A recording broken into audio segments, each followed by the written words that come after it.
Assalamualaikum warahmatullahi wabarakatuh. Perkenalkan, nama saya Meiliana dengan stambuk A1121085.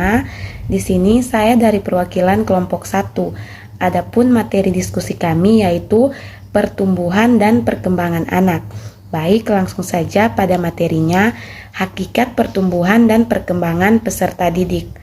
Pertumbuhan adalah proses perubahan fisiologis yang bersifat progresif dan kontinu berlangsung dalam periode tertentu. Contoh, bertambahnya berat, tinggi badan, lingkar tubuh menjadi lebih besar, dan organ tubuh menjadi lebih sempurna. Adapun perkembangan adalah sebagai suatu proses yang bersifat progresif dan menyebabkan tercapainya kemampuan dan karakteristik psikis yang baru. Contoh, berkembangnya intelek dan daya pikir seorang yang sejalan dengan pertumbuhan syaraf otaknya, berkembangnya kemampuan berbahasa. Materi berikutnya, pola-pola perkembangan kognitif manusia. Perkembangan kognitif berkaitan dengan kemampuan berpikir seseorang. Menurut Piaget, perkembangan kognitif seseorang mengikuti tahapan berikut ini. Masa sensori motori 0,0 sampai 2,5 tahun, yaitu masa ketika bayi menggunakan sistem penginderaan dan aktivitas motorik untuk mengenali lingkungannya. Berikutnya, masa praoperasional 2,0 sampai 7,0 tahun.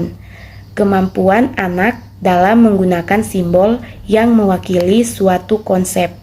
Selanjutnya, masa konkreto prarasional 7,0 sampai 11,0 tahun, yaitu tahap anak sudah dapat melakukan beberapa tugas yang konkret. Dan yang terakhir, masa operasional 11,0 sampai dewasa, yaitu mampu berpikir abstrak dan hipotesis atau mampu memperkirakan hal-hal yang mungkin terjadi. Baik, sekian materi dari saya. Materi selanjutnya akan dipaparkan oleh teman kelompok saya. Pola-pola perkembangan afektif manusia. Emosi atau pernyataan merupakan salah satu potensi kejiwaan yang khas dimiliki oleh manusia. Apabila kebutuhan seseorang itu tidak segera terpenuhi, ia akan merasa kecewa. Sebaliknya, jika kebutuhan-kebutuhan seseorang itu terpenuhi, ia akan merasa senang dan puas. Semakin besar kebutuhan biologisnya, semakin banyak dan kompleks karena pertumbuhan fisik itu diikuti oleh perkembangan emosinya. Emosi ini merupakan perasaan yang disertai oleh perubahan atau perilaku fisik. Misalnya, perasaan marah ditunjukkan oleh reaksi teriakan dengan suara keras. Orang yang sedang gembira akan melonjak-lonjak sambil tertawa lebar, dan sebagainya. Hukum perkembangan dalam psikologi pendidikan. Psikologi perkembangan adalah cabang dari disiplin psikologi yang memfokuskan studi pada perubahan-perubahan dan perkembangan struktur jasmani, perilaku dan kondisi mental manusia dalam berbagai tahap kehidupannya. Terima kasih atas kesempatan yang telah diberikan kepada saya. Di sini saya akan melanjutkan materi yang telah dipresentasikan oleh teman saya, yaitu hukum konvergensi. Williamson, perkembangan individu adalah pengaruh unsur lingkungan dan bawaan. Kedua-duanya menentukan perkembangan manusia dari dua buah faktor perkembangan dan lingkungan. Manusia adalah makhluk yang memiliki pemikiran sendiri untuk menentukan pilihan dan sesuatu yang mengenai dirinya dengan bebas. Contoh, seorang siswa yang pengaruh antara lingkungan dan pembawaan sama besarnya atau seimbang, maka hasil dari pembelajaran juga akan seimbang karena semua bawaan sangat bermanfaat dalam proses pembelajaran. Adapun yang kedua, hukum tempo perkembangan. Setiap anak mengalami tempo perkembangan secara berbeda-beda. Tempo perkembangan anak dikategorikan menjadi cepat, lambat, dan sedang. Dari setiap kategori tempo perkembangan pasti terdapat faktor-faktor tertentu, misalnya dari lingkungan, fisik, dan psikologi. Tetapi tempo perkembangan tidak dapat menjadi tolak ukur dalam menentukan kesuksesan atau keberhasilan setiap anak. Hal itu dikarenakan setiap anak adalah individu yang memiliki karakteristik tersendiri. Contoh, seorang siswa dalam proses pembelajaran ada yang memahami materi dengan mudah dan bahkan ada yang kesulitan. Sebagai seorang guru, tidak boleh langsung menganggap anak yang lama dalam memahami materi sebagai anak yang bodoh dan yang cepat memahami sebagai anak pandai. Sebagai seorang guru, harus memahami bahwa tempo perkembangan setiap anak itu berbeda-beda. Sekian materi yang dapat saya presentasikan. Untuk selanjutnya serahkan kepada teman saya. Terima kasih. Terima kasih atas kesempatannya.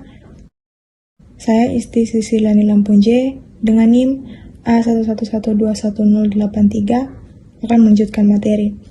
Yang ketiga, hukum rekapitulasi. Hukum ini tertuju pada perkembangan seorang anak yang mengalami perkembangan dari ulangan kehidupan sebelumnya. Misalnya kehidupan sejarah suatu bangsa, namun proses ini sangatlah lambat, yaitu memerlukan waktu yang berabad-abad. Seorang manusia akan mengalami tingkatan masa sebagai berikut. Yang pertama, masa berburu atau meramu, sampai umur kurang lebih 8 tahun. Rupa kegiatannya antara lain menangkap binatang, bermain panah, main pistol-pistolan, dan lain-lain. Yang kedua, masa menggembala kurang lebih 8-10 tahun. Seorang anak senang memelihara binatang, ikan, kambing, dan lain-lain. Yang ketiga, masa bertani kurang lebih 10-12 tahun. Suka berkebun, memelihara dan menanam tanaman, bunga, dan lain-lain.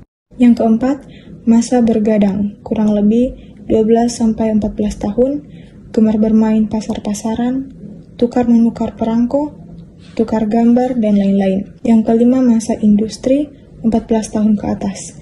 Anak mulai mencoba berkarya sendiri, membuat mainan, dan lain-lain. Selanjutnya yang keempat, hukum bertahan dan mengembangkan diri. Setiap manusia di dunia ini pasti mempunyai hasrat atau dorongan untuk mempertahankan diri. Dari sikap mempertahankan diri tersebut akan berlanjut menjadi sikap untuk mengembangkan diri. Dorongan mempertahankan diri terwujud dari diri sendiri. Untuk anak-anak, dorongan mengembangkan diri ini berbentuk hasrat, mengenal lingkungan, dan mengembangkan kemampuan diri. Pada remaja timbul rasa persaingan dan perasaan belum puas terhadap apa yang telah dicapai.